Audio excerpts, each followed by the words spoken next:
Olá pessoal, eu sou o Daniel da equipe de História do CPV e eu estou aqui para corrigir a prova Unesp 2011 de História do Brasil. Bom, tivemos aqui 5 questões de História do Brasil. Divisão clássica, uma de Brasil Colônia, 2 de Brasil Império e 2 de Brasil República. E eu vou corrigir também com vocês uma questão de História da Arte. Lembrando que cada vez mais comum você ter uma ou 2 questões relacionando arte e história nos seus vestibulares. Bom, a primeira questão que eu vou tratar é a questão 33, que fala sobre o Brasil colonial, trata da escravidão.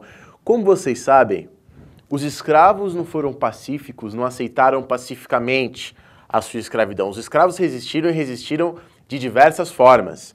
Resistências como suicídio, a fuga, a formação de quilombos, por exemplo.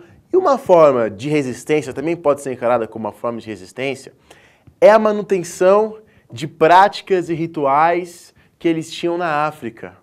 Tá bom? Eles trazem isso para o Brasil, às vezes eles disfarçam, fingem que estão cultuando Maria, mas estão cultuando um deus deles, entre outras coisas. É por isso que uma das marcas da religião católica no Brasil é o sincretismo, é a mistura com outras religiões, em parte por causa disso. Bom, diante disso, a alternativa correta da questão 33 é a alternativa C. Agora passamos para a questão 35, de Brasil Império, trata da Guerra do Paraguai. O que você tinha que lembrar é o seguinte: antes da Guerra do Paraguai, o que era o Exército no Brasil?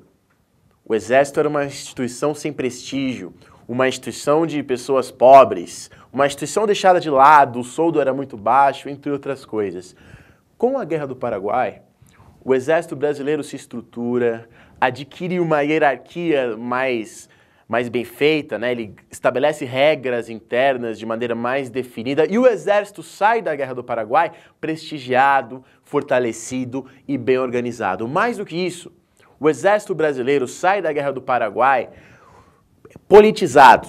Ele sai da Guerra do Paraguai com a ideia salvacionista, que é a ideia de que os militares têm o dever de tomar o poder e salvar a nação brasileira da corrupção, de todos os males. Nasce essa ideia de que o exército é superior, depois o exército se liga com a doutrina positivista, passa a pregar uma ditadura republicana para o Brasil, entre outras coisas. Sabendo isso, você responde a questão 35 e você vai saber que a resposta certa da questão 35 é a alternativa D, certo? Bom, próxima questão de História do Brasil é a questão de número 36, também de Brasil Império, agora pensando na proclamação da República, né? A transição do Império para a República. Bom, temos aqui um texto de Machado de Assis, do grande romance Esaú e Jacó. E nesse texto, para você entender o que ele quer dizer, você tem que lembrar de uma coisa. A frase do Aristides Lobo, que nós sempre falamos sobre a proclamação da República. Como que o povo assistiu à proclamação da República? Bestializado, sem saber o que estava acontecendo, achando que era uma parada militar. A participação popular na proclamação da República foi ainda menor do que na proclamação de independência. Baseado nisso, você ia ler o texto e você ia ver que o custódio, o confeiteiro, o dono da confeitaria, um dia antes da proclamação da República, o nome da confeitaria dele era Confeitaria Império. Então ele estava completamente desligado de qualquer movimento pela República. Diante disso, você vai saber que na questão 36, a alternativa correta é a alternativa C. Passemos para a próxima questão. Nós temos aqui como próxima questão de História do Brasil a questão 39, que trata de um tema clássico, que é a Constituição de Brasília. Como vocês sabem, desde a Constituição de 1891, o tema da construção de Brasília já estava previsto na Constituição, você construir, né, uma nova capital no Planalto Central. Bom, Juscelino Kubitschek, que tem aí como seu grande mote da sua campanha, o seu plano de metas, tem como meta-síntese do seu plano de metas a construção de Brasília. Brasília representa muitas coisas, né? Brasília sinaliza o Brasil para a modernidade, né? Aquela arquitetura maravilhosa e tudo aquilo. Além do mais, Brasília tem outros significados.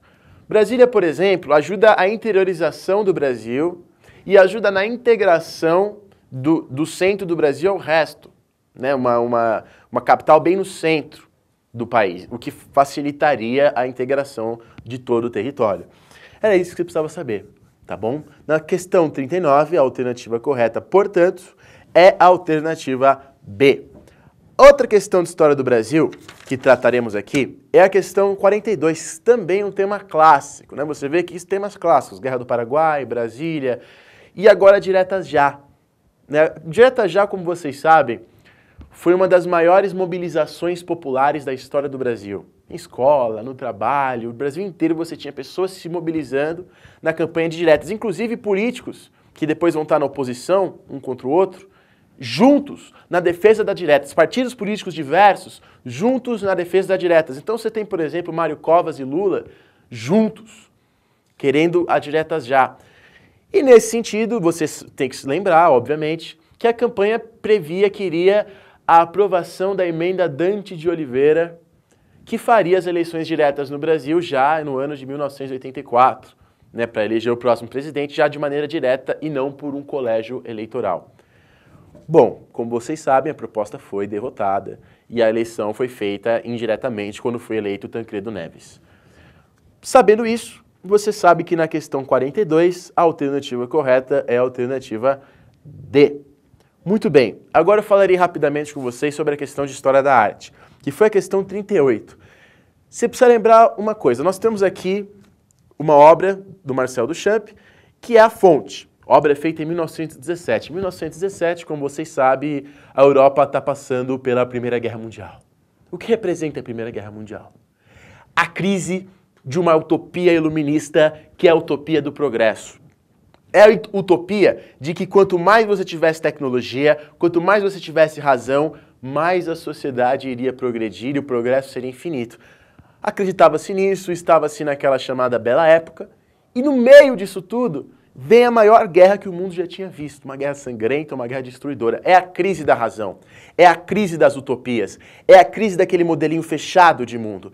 E é por causa disso que você tem reflexos dessa crise da razão na arte, e surge uma arte que é uma arte do absurdo, uma arte do diferente, uma arte que rompe com qualquer padrão estético, qualquer medida pré-concebida. Surge o dadaísmo e o surrealismo, alterando o sentido de objetos cotidianos e criticando as convenções artísticas vigentes. Portanto, na questão 38, a alternativa correta é a alternativa A.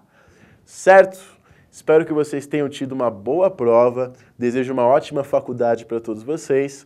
Até a próxima.